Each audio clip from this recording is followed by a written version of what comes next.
Hello and welcome back to my channel and welcome back to a how-to video. So this one here is the Alco water level indicator. So I'm going to install that onto my camper trailer water tank. I've got one in my caravan and I find it's very useful for knowing whether your tank is filled up or not. With this one here I find out that when I put my camper trailer in the shed and then after a week or so I just say, did I fill it up?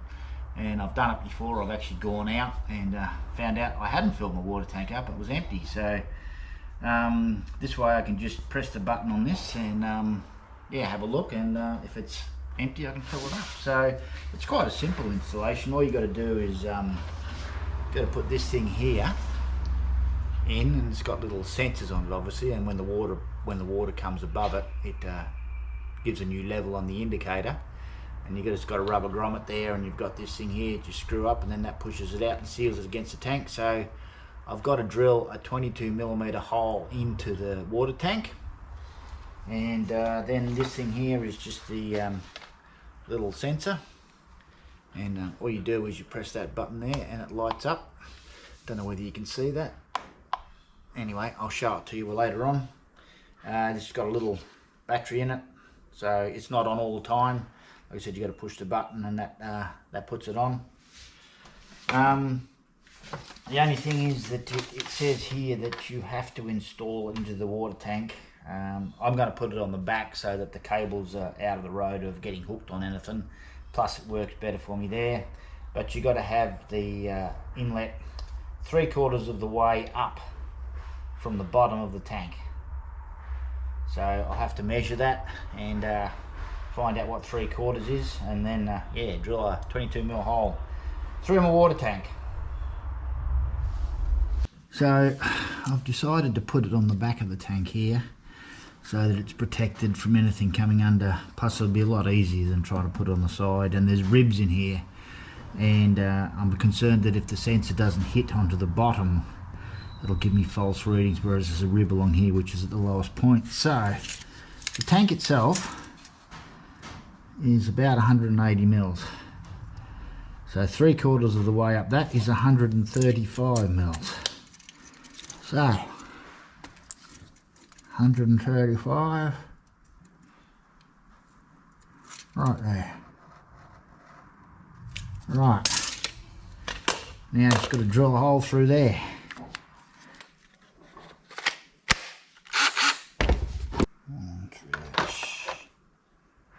22mm, that's the one I want.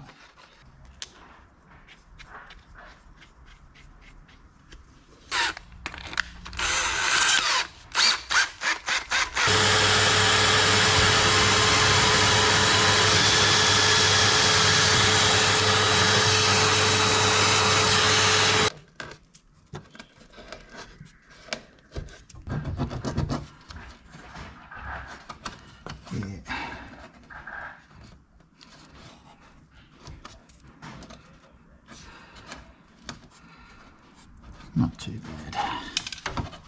Alright, let's put the sensor in. So, that goes in like that, around the corner. Now I've got to get, I see what I mean. Alright, what I've got to do is take that off there, push that all the way in, yep. And then get that rubber grommet to go in like that, and now pull it back. Okay, that's on the bottom.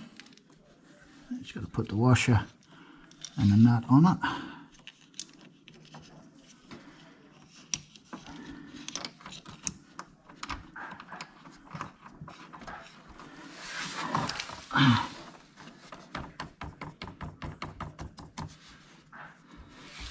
Just make sure that's on the bottom of the tank. It should go onto the bottom of the tank too, because when I'm doing up the nut, it's forcing it onto the bottom of the tank. But I suppose time will tell whether it seals up when I get water around it, so we'll just go from there. said, I wouldn't want to do it too tight because plastic will just strip the thread. Certainly not going to get a spanner on it at this stage. Alright, there's the sensor end. So that was a quick and easy job. So sadly I just have to bunch all that up because it's probably made for a caravan, but I'm only going to put the sensor on the side over there. So this here is the actual gauge, and you just press the button there, and it lights up like that. But this isn't waterproof. This is designed to go inside your caravan. It's got an open port there for where the cable plugs into, but I don't want to put it inside my camper trailer because it just makes it hard to read. When I want to read it, I want it on the outside, so I've got to be able to put it in something waterproof.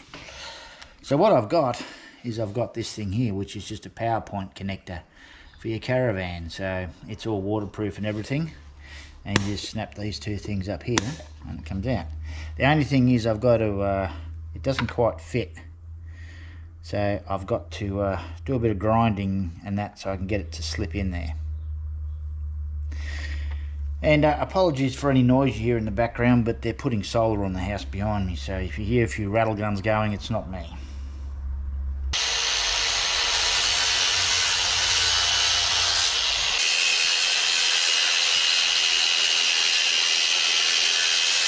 So I've managed to get it in there. I might have to put a couple of little dobs of super glue along there to hold it in, but and then I can still get that case apart when I need to change the battery. That'll work good.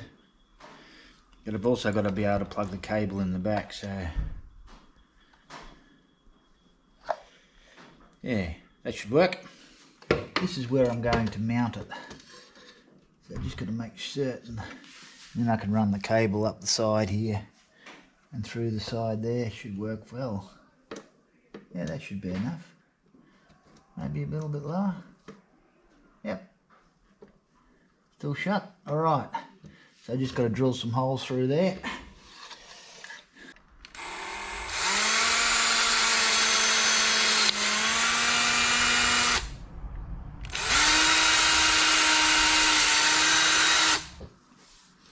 Round about there.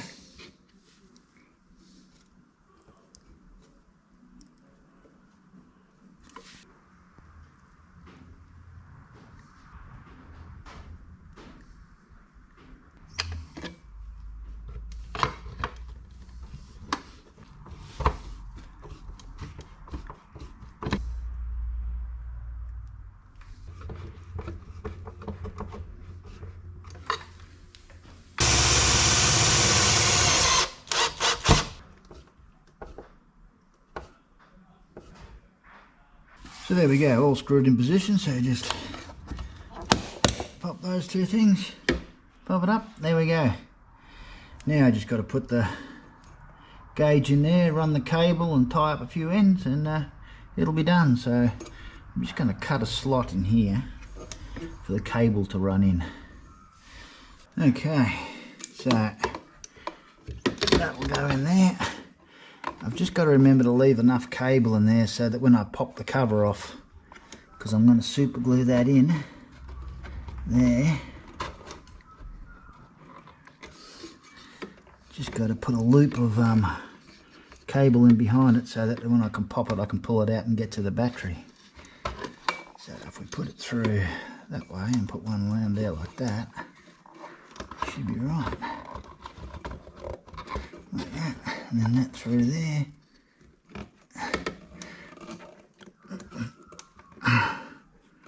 Gonna have to cut that deeper.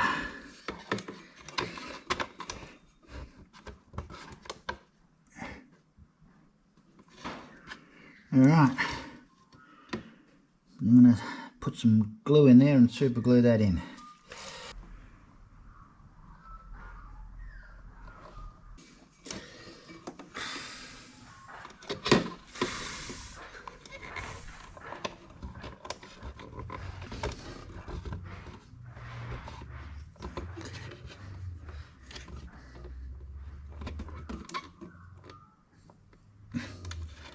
Right,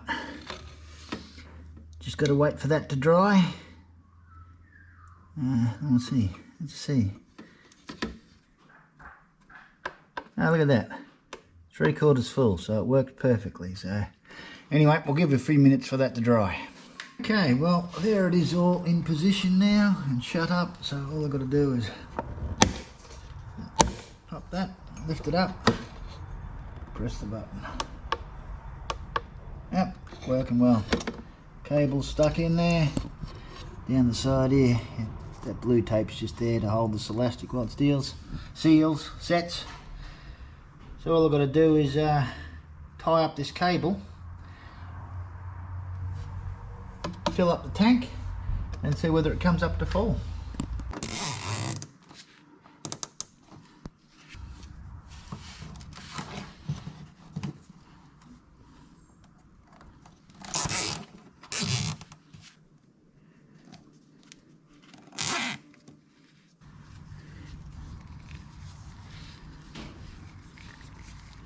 Probably to make it nice and neat would be to cut and shorten it, but yeah, that's just going to be a nightmare.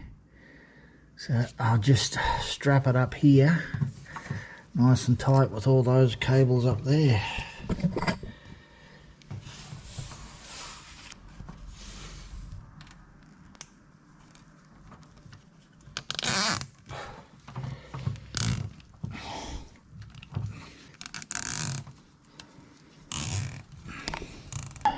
Yeah, I might put a couple of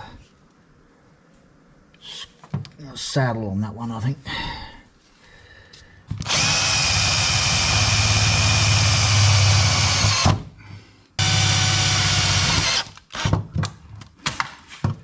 Yep, much neater.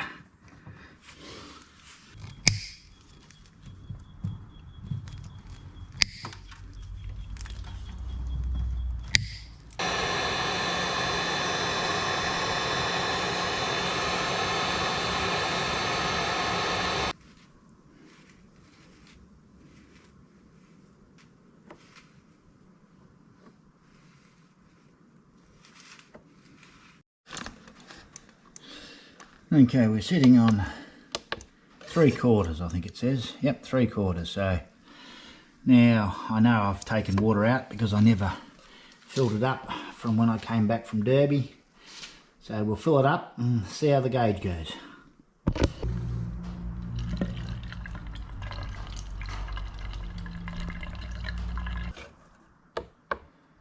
So there we go, all full. That'll shut up nicely. It filled up pretty good. It only took about another 4 or 5 litres after the gauge said full, and it was completely full. I couldn't get any more into it. So it is very accurate. So I'm really happy with that. So okay, I've got a small leak there, so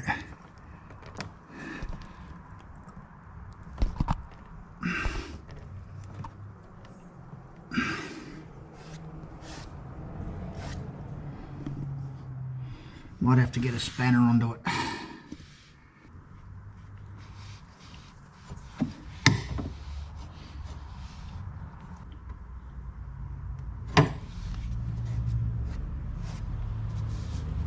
And there we go. Few turns and we've stopped it. All good. Yes, so there we go. It wasn't a hard job, it certainly went in quite easily. Actually went in a lot easier than I expected. Pretty straightforward. I always expect the worst and hope for the best. That's my scenario. But this, yeah, went in perfectly. So yeah, that's it. The Alco water level indicator fits most tanks. Time will tell how it goes. But yeah, I'm happy with it. So anyway, that's it for this video, or that's it for this do-it-yourself one. Hope you enjoyed it. Check out my other ones, and I'll see you in the next one.